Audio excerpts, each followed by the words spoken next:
That jobs report and a number of economic reports to boot failed to lift the stock market today, leaving the S&P with its biggest weekly drop in 2 years. Instead, global concerns surrounding Argentina's debt crisis overshadowed any positive data that came out today. At the close, the Dow Industrial Average finished lower by 70 points to 16,493. The Nasdaq was off 17, and the S&P 500 lost a mere 5 points. As for the week, the blue chip Dow Index fell almost 3%, worst weekly dive since January. The Nasdaq had its biggest weekly loss since April, and the S&P lost more than 2.5%.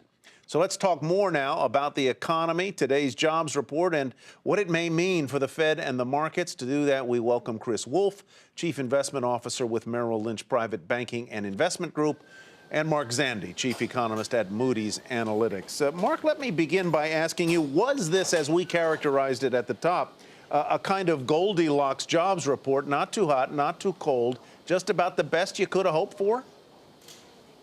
Yeah, it was perfect. A lot of jobs, really broad-based across lots of industries, across all pay scales.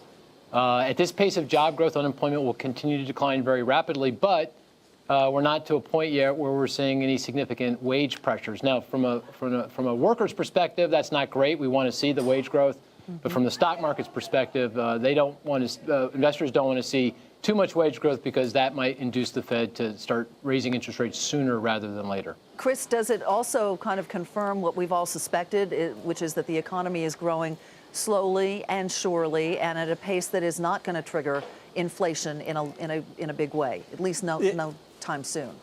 Yeah, I think Goldilocks was the term that you used. I might call it the good enough market. The data is good enough to not really prompt a lot of changes. I think you are highlighting one thing, though. There's a big sensitivity on the dependence on Fed actions. 2 days ago, it was all about wage inflation, employment cost index, saying that they have to move sooner. The Fed has to move sooner. All of a sudden, today's data says, no, they don't. And we've kind of done these big reversals in the bond market and in parts of the stock market. So I think there's a lot of sensitivity around the upcoming taper that's important for investors to consider. So while the economy is good, I think the markets are going to start to think more about where the fundamental growth trajectory is likely to be in 2015 and 2016, and less about the Fed over the course of the next 6 months or so. Mark, as he just pointed out, the market earlier this week seemed to be very concerned about the pace of labor cost growth and that might drive through and cause inflation at the retail level. But as you point out, don't we really want wage growth in this country?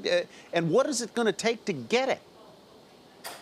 Yeah, we absolutely do. I mean, workers, their wages have been growing at no more than the rate of inflation since the recession. So that means real wages after inflation wages have gone nowhere. Our living standards have gone nowhere. So we want to see stronger wage growth. The way to get it is more jobs. So if we continue on the current growth path and continue to create over 200,000 jobs per month, by this time next year, I think the job market will be tight enough that we will start to see that stronger wage growth. And it's at that point, of course, that the Federal Reserve will start to raise interest rates. A couple years down the road, if we continue on the current growth path, odds are, and I think odds are that we will, then we'll have a really good job market. We'll be at full employment, and then we'll get wage gains that are consistent with the productivity growth, and that's exactly what you want to see. That would be an economy that we'd all be very comfortable with. Chris, talk to me about the markets and how you feel about equities at this standpoint. I know you would overweight equities compared to bonds, but this was a wild week. Volatility was back in a big way. We saw some big swings in this market.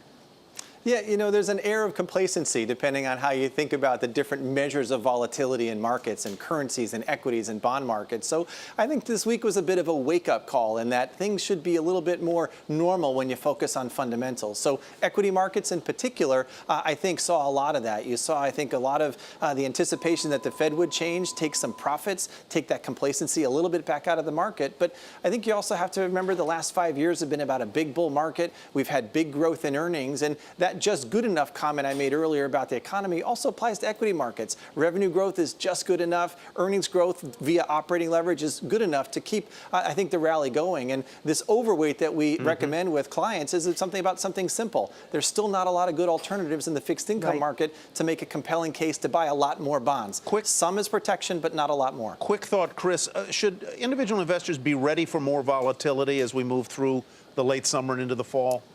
Yeah, I think we're towards an inflection point by the time we get to October. There's elections, there's Fed policy change, and really the inflection point is moving from policy-driven markets to fundamentally driven markets. And we think that's a 2015 event. That's what adds volatility as investors start to make decisions about where the fundamental stories are the strongest. All right, Chris Wolf of Merrill Lynch, thank you. And always great to see you, Mark Zandi of Moody's Analytics.